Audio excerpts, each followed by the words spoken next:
సుగుణ talk షోకి స్వాగతం సుస్వాగతం.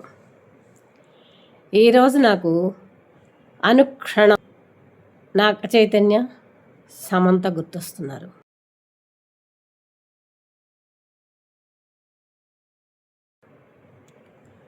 వారిద్దరూ ప్రేమించుకొని ఎంతో హుందాగా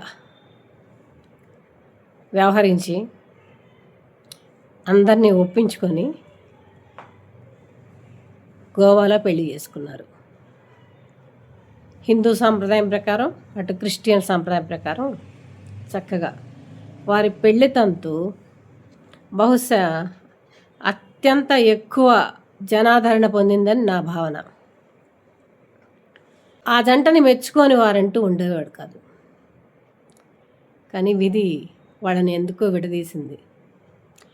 అందరికీ పెయినే, కానీ తెలుగు అమ్మాయి కాదు, ఎక్కడమ్మాయో ఆ అమ్మాయికి ఎవరూ సరిగ్గా సపోర్ట్ చేయలేదు. అది చాలా బాధాకరం. పెద్దలెవరూ కూడా సరైన చొరవ తీసుకోలేదని నాకు అనిపిస్తుంది. ఎవరిష్టం వచ్చినట్టు వాళ్ళు సమంతని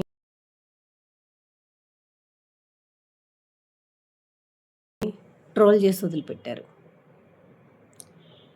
వాళ్ళిద్దరూ నాగ చైతన్యకి సమంతకి ఇద్దరికి ఎంత పెయిన్ ఉంటుందో, ఎంత భరించి ఉంటారో, దాని నుంచి బయటపడటం కోసం ఎంత కష్టపడి ఉంటారో. Still pain is pain. ఈరోజు విజయ్ దేవరకొండ రష్మిక పెళ్ళి చూస్తుంటే నాకు మాత్రం ఈ దంపతులు ఇద్దరే గుర్తొస్తున్నారు. బ్యాడ్ లక్ వాళ్ళు అలా విడిపోవటం. ఎంత సఫర్ అయి ఉంటారో ఇద్దరు. ఎవరికి తగిలే గాయం వారికి తగులుతుంది. ఒక్కరినే అనుకోకూడదు. ఇద్దరికీ కష్టమే, ఇద్దరికీ ఇబ్బందికరమే.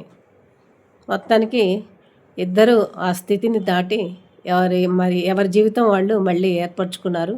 సుఖంగా ప్రయాణం చేస్తున్నారు. సమంత రాజనిడుమూర్, నాగ చైతన్య శోభిత, విజయ్ దేవరకొండ రష్మిక వారి జీవితాల్లో ఆనందంగా ఉండాలని మనసారా కోరుకుంటున్నాను.